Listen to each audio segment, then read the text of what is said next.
रात के करीब 1:30 बज रहे थे।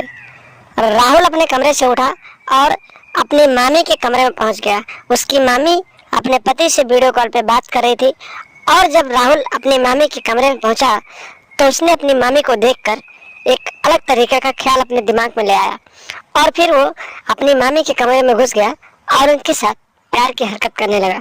मामी पहले मना करती रही लेकिन कुछ देर बाद उसे भी अच्छा लगने लगा और फिर वो राहुल का साथ देने लगी और उसके बाद इन दोनों के बीच प्यार होने लगा।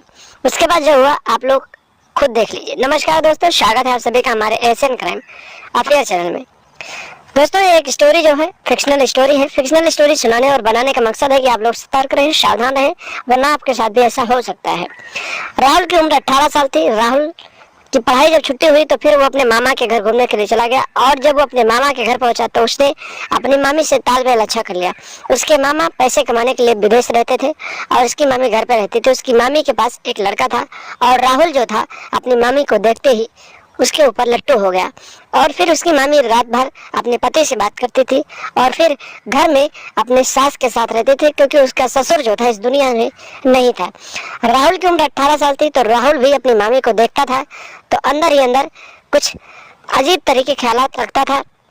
इसी तरीके से रोज अपनी मामी के साथ हंसी मजाक करता था और उसके साथ प्यार करना चाहता था।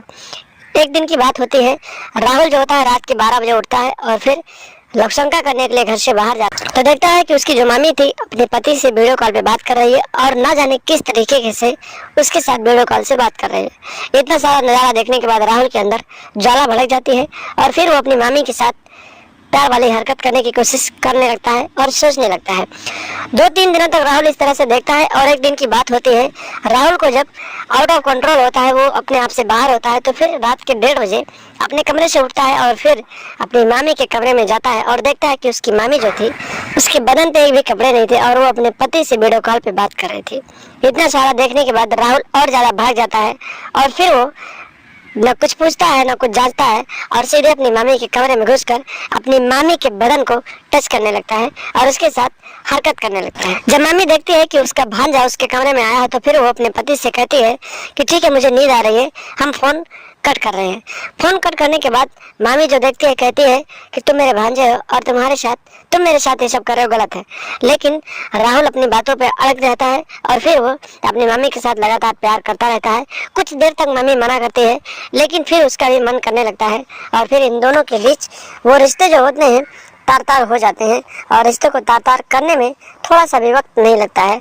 और फिर उसी दिन से राहुल अपनी मामी के साथ रोज प्यार वाली हरकत करता है। लेकिन एक दिन रात के 12 बजे वो अपनी मामी के साथ प्यार कर रहा होता है, तभी अचानक उसकी नानी किसी काम से उठती है और सुनती है कि उसकी बहू के कमरे से कुछ आवाज़ आ रही है।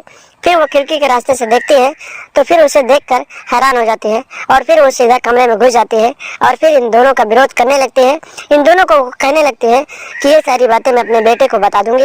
लेकिन अपने राज को छुपाने के लिए जो मामी होती है अपने भांजे राहुल के साथ मिलकर अपनी सास को ही अपने रास्ते से हटा देती है और फिर रात को ही दोनों घर से फरार हो जाते हैं। उसके बाद जब लोगों को सूचना मिलती है तो लोग पुलिस को सूचना देते हैं और ये सारी घटनाएं पुलिस तक पहुंचती है और उसके बाद लाश को कब्जे में लेकर पोस्टमार्टम के लिए भेजा जाता है और फिर इन दोनों को हिरासत में लेकर आगे कार्रवाई के लिए थाने में भेजा जाता है, जेल भेज दिया जाता है। तो दोस्तों सावधान रहें, सतर्क रहें, इस तरह की घटनाएं होती रहती हैं। ऐसे लोगों से दूरी बनाकर रखें वरना आपके साथ भी ऐसा हो सकता है। तो लगातार हमारे साथ बने रहें, चैनल को सब्सक्राइब कर लें और हमेशा देखते रहें एशियन क्राइम अफेयर।